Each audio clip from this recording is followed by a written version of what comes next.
Bienvenue dans ce nouveau numéro de Rencontres en terrain connu. Aujourd'hui, nous sommes à La Motte-Beuvron, à l'hôtel Tatin, une maison dirigée par les célèbres sœurs Tatin de 1894 à 1906. Et c'est ici, au-dessus de ce four, que la célèbre tarte Tatin est née. On raconte qu'un dimanche d'ouverture de chasse, la plus jeune des sœurs, Caroline Tatin, ayant décidé de faire une tarte aux pommes, elle a oublié tout simplement de mettre la pâte en dessous des pommes. Elle s'aperçoit de son oubli, rajoute la pâte et c'est en retournant le plat qu'est née la tarte Tatin.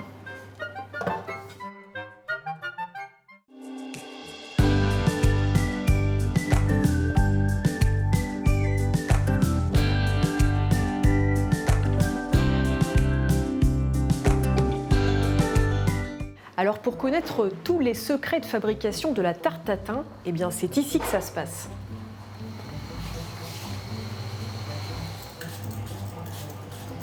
Bonjour Olaf.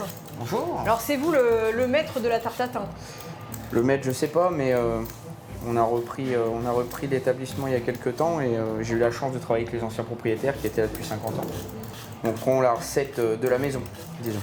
Alors la recette de la maison, le premier ingrédient, ce sont les pommes. Les pommes, ouais. Évidemment. Elles viennent d'où ces pommes? Donc là, c'est les pommes, on a un producteur dans la périphérie d'Orléans, donc qui nous fournit nos pommes quasiment toute l'année. Donc là, en ce moment, on est sur de la Royal Gala, qui est une variété qui va très bien pour la Tatin, comme la Golden. On voit quand même, vous avez une certaine dextérité, vous faites ça, voilà, moi j'aurais encore pas fini quoi. Bon, après, c'est l'habitude, on en a fait certaines quantités, on fait quasiment 120 kg de pommes par semaine. Ok. Donc c'est vrai qu'on a l'habitude d'en faire. Alors 120 kg de pommes par semaine, combien de tartes Tatin allez par jour ou par semaine? On fait de 8 à 10 tatins par jour, que ce soit pour le restaurant, le salon de thé ou la vente à emporter. Alors là Olaf, du coup, les premiers ingrédients sont fin prêts, les pommes. Oui. C'est quoi la deuxième étape? Donc là on va chemiser notre tarte, donc on répartit notre sucre. On égalise bien. On va venir déposer nos morceaux de beurre qui vont fondre à la cuisson avec le jus des pommes. Faut pas lésiner sur le beurre. Hein. Non. Il y a environ 150 g de beurre pour une tarte de 6 personnes. D'accord. Le sucre, il y en a combien là? On est à peu près pareil, 150 g environ. D'accord. Ensuite, on va venir déposer nos premières pommes.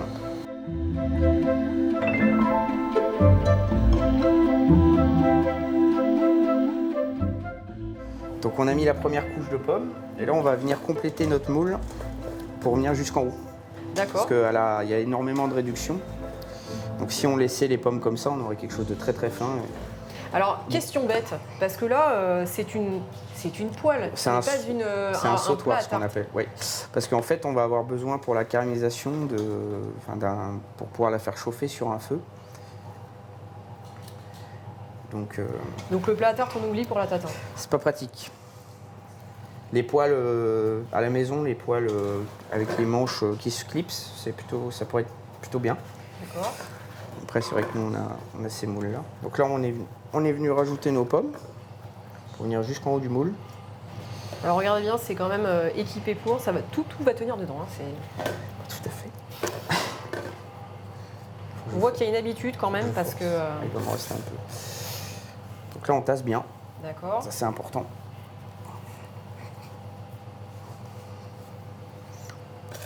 Donc là, on va prendre la pâte, qui est une pâte brisée.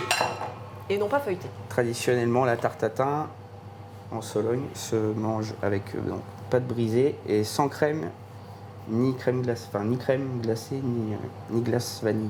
D'accord.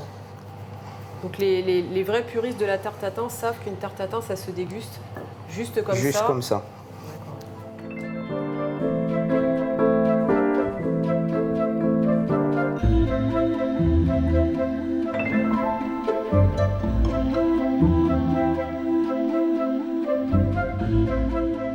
On rabat bien notre pâte à l'intérieur.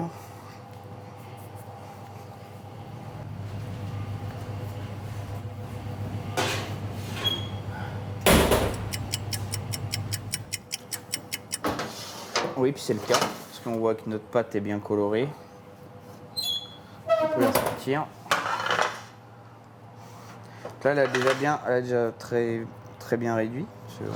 Effectivement. On voit que par rapport au départ où on était tout en haut du moule, on est quasiment bien. C'est ça. Et donc là, maintenant, il va nous rester la dernière étape. Ça va être la caramélisation. Ça se fait au toucher et au nez. Oui. Alors au nez, vous sentez quoi? Bah, on sent si le caramel est trop chaud. Après, ça peut se faire à l'œil, parce que quand la fumée est vraiment très blanche, c'est que c'est vraiment trop chaud. Ça va pas être mal. On va pouvoir la retourner. Il y a même l'assiette Hôtel Tatin. On est bien à l'Hôtel Tatin ici, en train de faire une tarte tatin. Alors la technique, c'est laquelle? Donc là, on va l'enlever du feu, toujours en la faisant tourner un petit peu. On va poser notre assiette dessus. On éteint notre feu. Et là, c'est le coup de main. Et là, c'est le coup de main. Donc on va la soulever pour la redescendre bien droite, pour pas que les pommes bougent pour la démouler.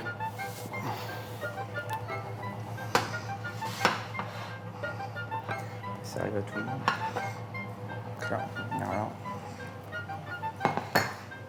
Là, c'est suspense. On sait pas trop ce qui va sortir. Oh là là, quelle merveille!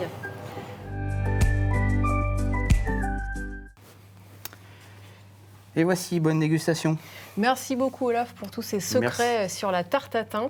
Merci à vous. Quant à moi, je vous retrouve très bientôt pour un nouveau numéro de Rencontres en terre inconnue. Et je vais déguster cette tarte tatin qui m'a l'air très très très bonne.